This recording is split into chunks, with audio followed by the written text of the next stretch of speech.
Food Festival, Wine and Seafood Festival. Just checking out all the food trucks.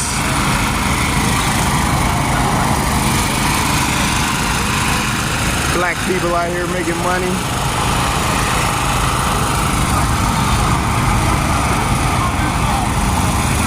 Beautiful thing, beautiful thing.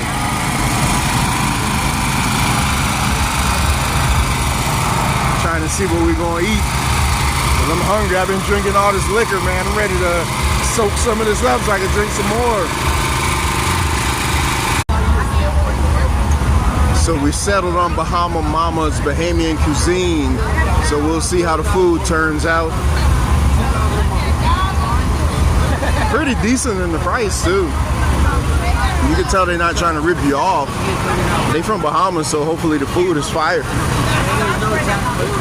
I used to go with a Bahamian girl back in the day and they used to throw down, so I'm pretty sure this food gonna be fire.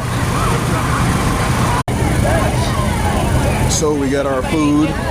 You know, I'm the big back, so I got wings and a fish sandwich.